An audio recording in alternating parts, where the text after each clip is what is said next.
Alright guys, today I'm bringing you a legendary item guide in Borderlands 3, and in this video we'll be looking at the Maliwan shotgun known as the The-Wisp. The red text on the weapon reads, some say it can lead you to your fate. What's special about this weapon is when you fire it, it will shoot slow moving electrical orbs, which will eventually slow down in place, but if they go near an enemy, then they'll zap that enemy and deal a damage over time. To get this weapon, we'll be farming the story boss known as Ball, who can be found on Skywell 27. He's found at the very end of this map, which is located here, and just before you drop down, you'll probably hit it anyway just by walking past, but you want to make sure you've hit this spawn point, as this will be the spawn point we'll be using in order to farm Ball. When you spawn in at the spawn point, it's literally as easy as walking forward, and you'll drop down a little duct, and then you'll land in the arena where you fight Ball, and then all you have to do is kill him for a chance to get the Wisp to drop.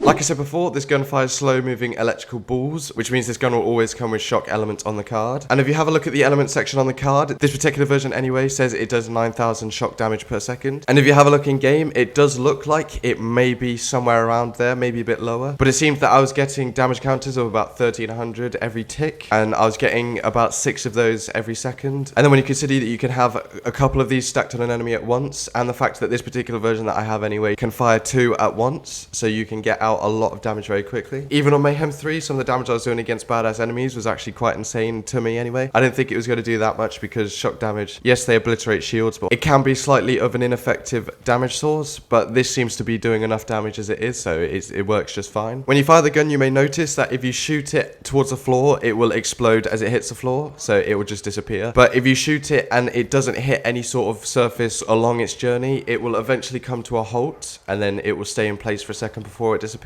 So basically, when you're using this gun, the range on the electricity is fairly good anyway, so it doesn't matter if you're shooting it too high up into the air. You want to make sure that you're shooting either level with your eyes or upwards, because then you're definitely making sure that the orb won't hit the floor at least. One thing I will point out is this particular version of the gun came with 6 bullets in the magazine, and not only that, the gun in general just seems to consume 4 ammo per shot no matter which version you get. That in itself, in this particular version anyway, you're only able to shoot twice before you have to reload. The upside to this is the first shot usually fires out 2 orbs, so it seems to be 2 ammo per orb, but just in general you'll find yourself reloading this gun quite often just because of how much ammo you fire per shot. You can actually deal damage with the orbs itself, but the orb will still stay in its place if it comes into contact with an enemy. It will just damage the enemy on its way through. But other than that, it really took me by surprise how much damage this gun did, so if you don't have it, it's definitely worth giving it a shot at least just to see if you like it. You could probably definitely get some very good builds with this gun, probably more of a mob clearer than a boss killer. If you could get that increase to shock damage, or just in general allow it to do more damage, I don't know how, maybe increase reload speed so you could get a lot more shots off. But yeah, that's it for the video guys. I hope you found this useful. Make sure to subscribe for future legendary item guides on my channel,